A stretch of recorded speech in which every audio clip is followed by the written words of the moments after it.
Welcome to the weekend. It's just past 11 o'clock here on this Friday morning. And it's this time every week that we get a chance to visit with our resident movie guy. Matt Evans joins us on the phone today to talk about some of the news that he's been keeping up with out there in the entertainment world, and also about some of the new films that are in theaters this weekend, all the way from beautiful Montana. Here, good morning, Matt. Good morning. How are you today? Fantastic. It's a little rainy and kind of chilly. We've finally got our first dose of chilly weather here in Oklahoma this season. Yeah, but Oklahoma chilly is like 70 degrees. Yeah, it's true. And that's a heat wave where you're at, right? It sure is. That's almost summer weather up here. Yeah, well, we're almost midway through October, so it's kind of time for the weather to finally start changing here a little bit. We're just a couple weeks away from Halloween, so have you bought any Halloween candy yet? I have not bought any Halloween candy. I've been focused on my costume. This year, I'm going all out with my costume. What's going to be your costume this year? I am going as Mario Kart. Mario Kart. Nice. Yeah, we're building a paper kart racer right now, and I've got the Mario costume for the top half, and we're going to do the whole fake leg kind of thing. It's going to be this really cool costume. I'll have some pictures on my Facebook as soon as we get it finished. It's shaping up to be a really awesome Halloween this year. That sounds awesome, Matt. So you probably gotta maintain a certain weight to get into that costume. So I guess no Halloween candy until after Halloween for you. Well, so it's Mario, so I should eat more candy to get into the weight for it. He's a chunky little plumber. Well, that's true. I hope you're working on the mustache and getting that grown in. Of course. The only thing I'm worried about is I haven't seen my chin in about 14 years, so I don't know if I'm going to shave off the beard for this or not. We'll see if the dedication's there come the 30th. All right. Well, let's get into it here and talk about some of the news items that you've been keeping up with throughout the past week. Yeah, and there's a lot going on this week, too. So we're going to start with the Joker movie. Todd Phillips and Joaquin Phoenix are starring in this Joker movie that's currently in production. Apparently, Heath Ledger isn't the only actor to go the method act for the movie, and not by choice this time. Reportedly, extras on the set of the new movie were forced into a subway car and forced there against union rules for upwards of 3 hours. Wow. Leaving some of them to, unfortunately, have to go to the bathroom right there on the set. Nice. Yeah, definitely not what you want to hear out of a movie set, not how anybody really should be treated, but right. It almost feels appropriate for the kind of movie that they're making right now. Well, that's true. It's kind of a very gritty and very realistic portrayal of the Joker, so yeah, sure. Why not? Yeah, anybody that's expecting a comic book movie out of Todd Phillips and Joaquin Phoenix are going to be sorely disappointed. As more news comes out about this film, it's looking to be like a really gritty crime thriller as opposed to any kind of comic book superhero movie that we've gotten before. So definitely an interesting take on the character.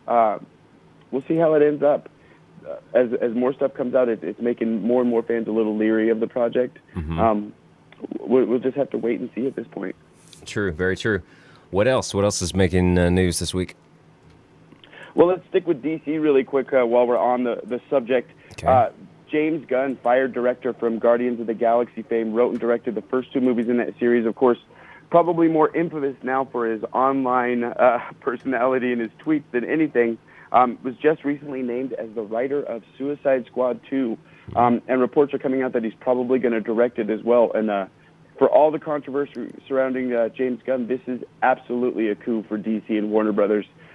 James Gunn's writing style is going to lend itself perfectly to the characters in Suicide Squad. This should make the movie a whole lot better. So anybody that was kind of turned off by how Suicide Squad turned out should be really, really, really excited for this when it finally does come out. And I believe that's going to be 2020. And apparently Dave Bautista, who was an adamant supporter of James Gunn after all that came to light, wants very much to be a part of that. Yeah, and I mean, I can't blame him. James Gunn, without touching too much on the controversy, because there's definitely people on both sides. Right. It's 10 years ago. It's tweets that he wrote 10 years ago. And if anybody is judged by actions from a decade ago, as we've seen lately in the news, people change. And so, we make progress and stuff like that. So I am glad to see that he's getting a second chance at this. And hopefully he did learn from his mistakes and we don't have to deal with any kind of foul-mouth issues from him again. Yeah, sure. We're talking to our movie guy, Matt Evans. And before we get to some of the new releases this week, what are some of the other things that have caught your attention since we talked to you last time? Couple new trailers out this week that you really should check out. Disney dropped yesterday morning. They released the first poster for the new live-action Aladdin coming out next summer. And then later yesterday afternoon, they finally released the teaser trailer. And the only way I can actually describe this trailer, if you haven't seen it yet, is it's literally the cartoon come to life. It looks fantastic. It's just about a 15-second clip, but we get to see the mystical Agrabah, and we finally get to see Aladdin in character, and it kind of cuts with him reaching for the lamp, one of the famous scenes from the original movie. Mm-hmm. So we're going to see this next summer, and Will Smith is starring as the genie, taking over for the late, great Robin Williams, who famously played the genie in the first couple of movies in that series. Totally excited to see Will Smith as the genie in that movie. Yeah, I really hope they go with like a Fresh Prince type character. I'm not going to lie. I really want to kind of see that old school Will Smith in this character. And if I do that, I think it's going to be a success. I'm worried that they would try to ape, a Robin Williams performance. Right. And he's just one of those characters and those actors that you just can't clone. You can't copy that. So as long as they try to do something different with Will Smith, I think it's going to be a really good project. Awesome. So that's one of the trailers that came to light this week. What's the other one? It's the second trailer for M. Night Shyamalan's Glass. Awesome. The sequel both to 2007's Unbreakable and Split, more recently with James McAvoy. If anybody's been following this movie and the trailers coming out, it's a superhero movie in story. But it's going to be an M. Night Shyamalan movie in telling. So it's going to be a completely different type of superhero movie. So if you're not into the Marvel and the DC thing, if you don't like the tights, but you want to see a good action flick, this is definitely the one for you. And if you look at the trailer, it looks like Sam Jackson's Price, Dr. Price from Unbreakable, is teaming up with James McAvoy's The Beast from The Split, and only Unbreakable's David Dunn is there to stop him. At least that's what it seems like right now. It's an M. Night Shyamalan movie, so it very well could be completely different by the time we actually see it. Very, very true.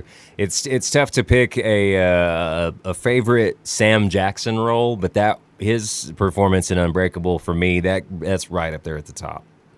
Oh, I absolutely agree. He plays the character just perfectly. And from if you haven't seen the trailers, I highly recommend checking out both the first and second trailer for Glass.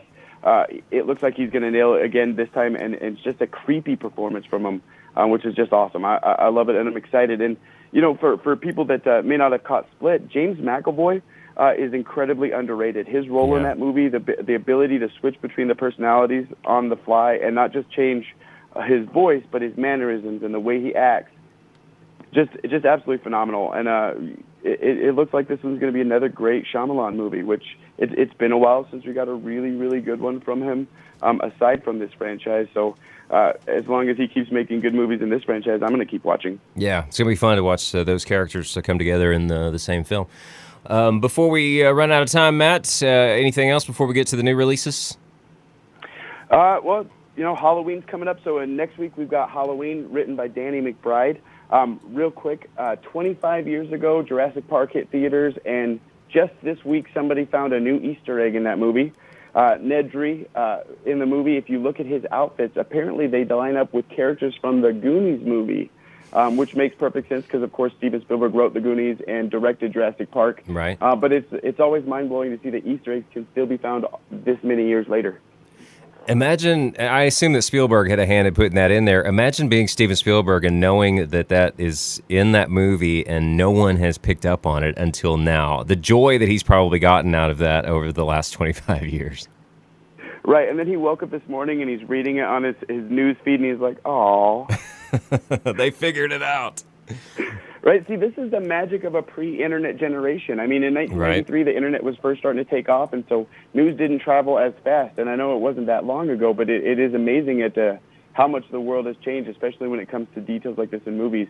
The things like this don't stay hidden anymore. So it's it is kind of one of those little Hollywood magic things that you get to see every once in a while still, which is kind of nice. Some guy probably noticed the Goonies connection while he was watching it for the first time in the theater, but he didn't have the availability of social media to share it with everybody. So, yeah. Right. Now some 40-year-old guy is sitting at home going, dang, that was me. I figured that out.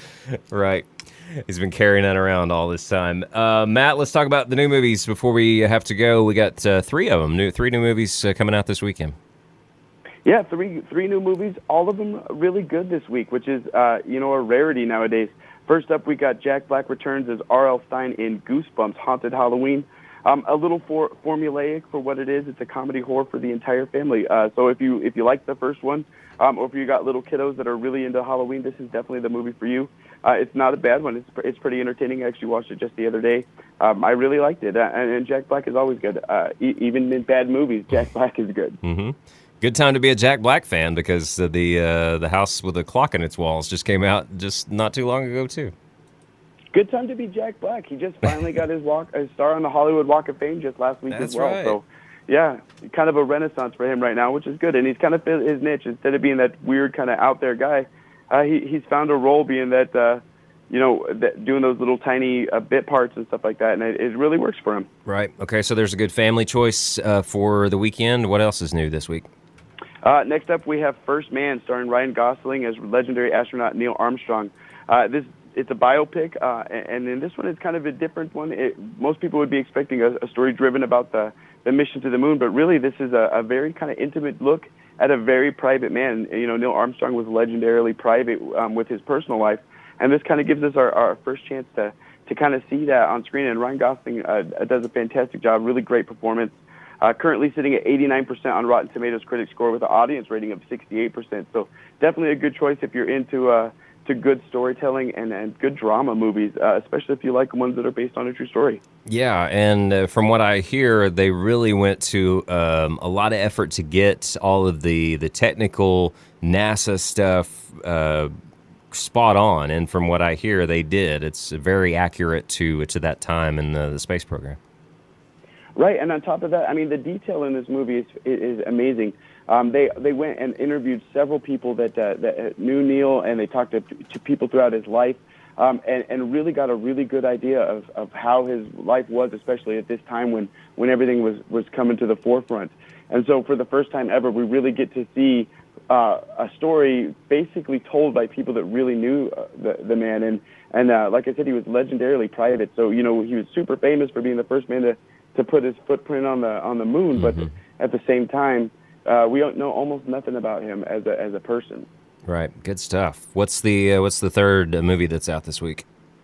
This is the one I'm going to go see this week. I haven't seen this one yet, but it looks amazing, and I'm really into the mystery suspense kind of thrillers.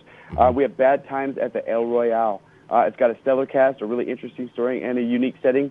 It's kind of one of those ensemble stories, but it's basically a story of 7 strangers, all have buried secrets deep in their past. They end up at this hotel in Lake Tahoe for a night.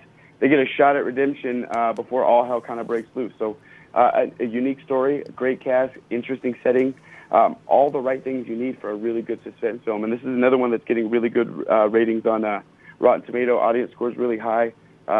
Really good choice, especially for October. That's a time for horror and suspense movies. So another good one if you haven't gotten out in a while. This would be a good one to go check out. Okay, good time to get out of the house and then get out of the weather and into the movie theater to see something this week. Matt, hey, appreciate you taking some time to visit with us. People can find you on social media if they want to keep up with some of these things that we talk about. Where can they find you there? Yeah, they can find me facebook.com/MattsGotJokes.